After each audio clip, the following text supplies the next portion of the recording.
ዘነቡዬ ዘነቡ ደሞች ቤት ነው።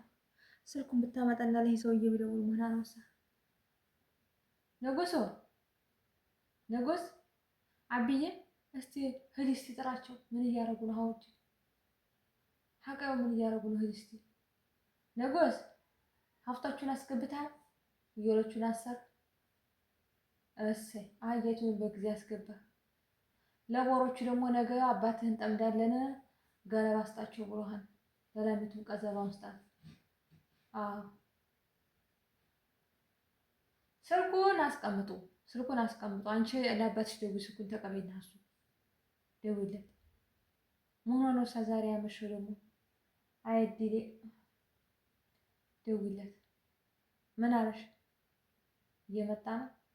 በሉ በይ አንቺም ቡናውን እንትን በይ፣ ቡናውን ጠጪ።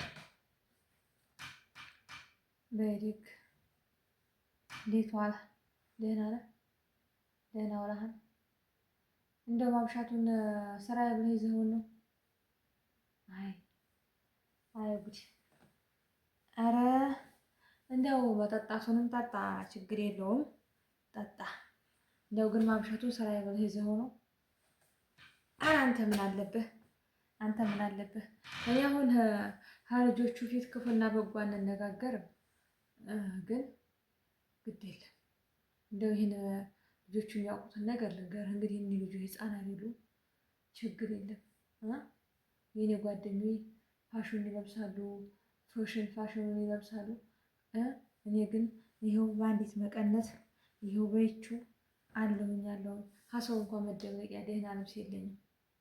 አንተ ግን ማንም ጋር ጠጅ እየገለበት ታመሽልኛለህ። ጨራሽ ደግሞ መጠጣት ሳያንስህ እያመሸህ ታስጨንቀኛለህ። ልጆችን ማሳደግ አይሻልም? እያየ ሰው በወጣው እየቀረ አንተ ግን በያው እያመሸህ እኔ ምን ሆኖ ይሆን እያልኩ ደግሞ ስልክ ሆኖ ነው የማይሰራው።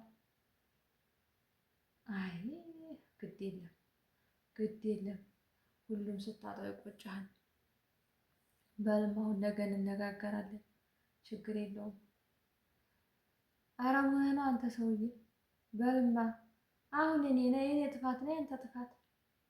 እኔ ጠጥታ አትምጣ ነው። አጠጣ በቃ መጠጡን ተው፣ መጠጡን ተው። በልማ እየነህና አይ ጥሩ ስራ ነው። እኔ ምን ገጥሞት ይሆናል አለሁኝ። ለካ እጅሬው ጓደኞች ጋራ እየገለበትህልኝ ነው ጠጅህን። አረ ወዲያ ግድ የለም።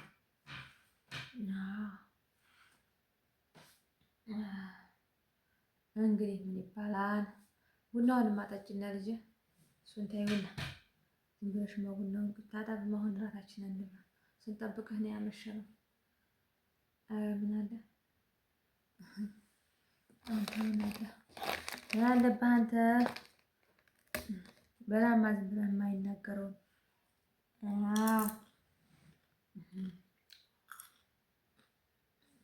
ዝም ብለህ ናው። ኧረ አንተ ወንድሜ ምን እንግዲህ ተው እንጂ ነገር አይበለ። ተው እንጂ ልጆቹ ትምህርት ቤት እንዳይሄዱ ጧት ይሄኛው ልጅ ጥመድ ያለው ተው እንጂ። አሁን እነዚህ ልጆች 4 ዓመት ሙሉ ያለ ትምህርት ቆይተው አሁን ደግሞ ትምህርት ተከፈተ ተባለ። አገር ሰላም ሲሆን አንተ ጥመድ ብለው ትሄዳለህ። ይሄ ልጅ እንዳይማር አንተ ስትጠምድ ደግሞ ዛሬ ትምህርት የለም ይባላሉ እነዚህ ልጆች።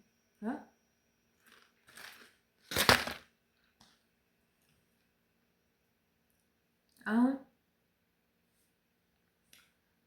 ምንድን ነው የሚሻለው? ቢማሩ አይጠቅሙን ነው ብለህ ልጆቹ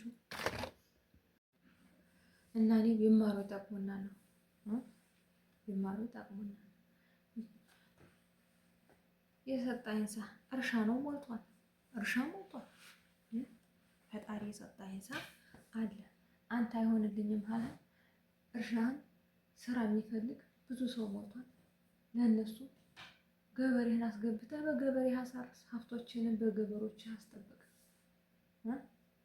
እኔም ሀቤት አየኋትኝ ከትምህርት ስትመለስ እሑድና ቅዳሜ ሲሆን ነው እንጂ እኮ እኔ ሀቤት እንዲህ አድርጊ ምናምን እንዲህ አንተ ጠጅ ቤት እየሄዱ አይደለም የሚችል ይሄ ትምህርትን ማስቀራት ወይ ደግሞ እንደውም የሚያጨናንቀኝ ነገር ቆይቶ ወደ ገበያውም ስህል ምን ስል አቅሜ በላይ ሰው እንዲህ ህፃኖቹን እንድትይዝልኝ እያልሁ ነው እንጂ እኔ እንዲህ አንተ ጠጅ ቤት እየሄዱ አይደለም።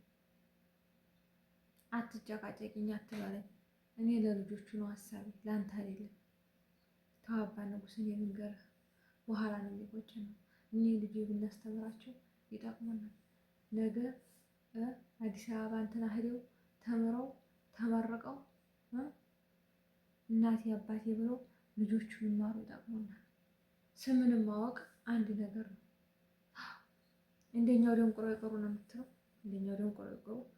አዎ ነገ አሁን ልጁ እየደረሰልህ ነው። አብሮ ከጠጅ ቤቱ ቁጭ ብለን ታየዋለህ። ይቺማ የግድ ረግጣታለሁኝ። ረግጬ ነው የሚይዛት። የእሷ ችግር የለውም። ውሃ ማስቲናችዬ ስጭኝ።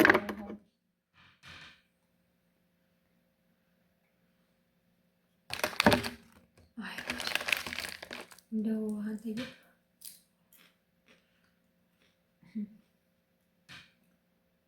በልተው ተው አባ ንጉስ እንግዲህ እኛ ህፃን ልጅ አይደለንም። ሽማግሌ ሀኛ መሀል አይገባም። ልጆቻችን ሽማግሎቻችን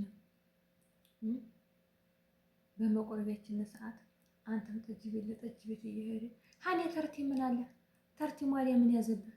ተርቲሙ ምን ያዘብህ? ምን ወጪ አወጣብህ? ተርቲም ትላለህ። እሳ ነገር ሲነሳ አሊያ እኔ ተርቲም ብገባ እንዳገባ ምንድን ነው ያረ ሰውየውማ በትልቁ ነው የመጣኸው። አሊያ እኔ ተርቲም ስለገባሁ ነው እኔ ተርቲም ስለገባሁኝ አንተ ደግሞ ጠጅ ተጠጣለህ ነው። አረ ግድ የለም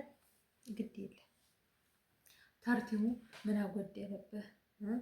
የሆነ ሀጃ ሲገኝ የሆነ ነገር ሲኖር ብዙ ነገር ነው የሚሸፍነው ተርቲሙ። አረ ተው እንጂ አረ የነ በላይ ንጉስ ሚስቱ የነ መጎሳ እያሉ ሚስቱ ሁሉም አይደለ ተርቲሙ ያለው እኔ ብቻ ነኝ እንዴ?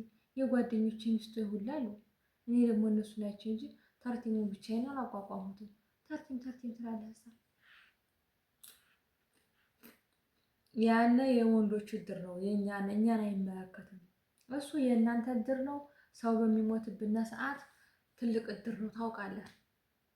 ይሄ የሴት ተርቲም ቡና ነው ቅዳሜና አዲያ ቤት ከምን ደረሰ? ፈጣሪ የሰጠኝ እህል ነው ሞልቶናል። አንተ ነህ እንጂ አታውቅበት ያለው ሰው እንዴት ጤፍ ሽጦ ጠጅ ይጠጣል? ተው እንጂ አባ ንጉስ አንነጋገር። ተው እንደኔ ልጅ ይልቅ ደብተር እስክሪብቶ ምን አስፈለጋችሁ? ምን ጎደላችሁ? በል እንጂ ተው። እኔ እኮ የቤቱን እህል ሽጬ ጨረሱልኝ። ለእነሱ ለልጆቹ ምን ጎደላችሁ እያሉኝ ሽጬ ጨረሱልኝ። አንተ ምንድን እንግዲህ ያለ ጀምር። ግብርና ብቻ እኮ ቤት አይመራም በአሁኑ ሰዓት። እያየሁ ነገሩ ሁላ ኑሮ ሁላ ጡፎ ቡና 1000 ብር ተሸምቶ አንድ ጣሳ ቡና 1000 ብር ተሸምቶ 1 ሊትር ዘይት 300 ብር ተገዝቶ 400 ብር ተገዝቶ ነው ልጅ የሚታደግ። እንደ ንግድ ያለለቃት ጀምር። እኔም አግዛለሁ ከጎንኩ እንተላለሁ። ለእኔም ስራ ትፈጥርልኛለህ። እኛም አንጨቃጨቅም። ቤታችንም ሰላም ይሆናል። ዛሬ እኮ አንተ አይደለም ዛሬማ እንትን ትቋራት እቺ ለቀመሳት ጠጅቱ። አረ ተው አረ በማርያም በጎርስ ልትመታኝ ነው እንዴ? አረ እናቴ ድረስ ልጆቼ ፊት አንተ እያለ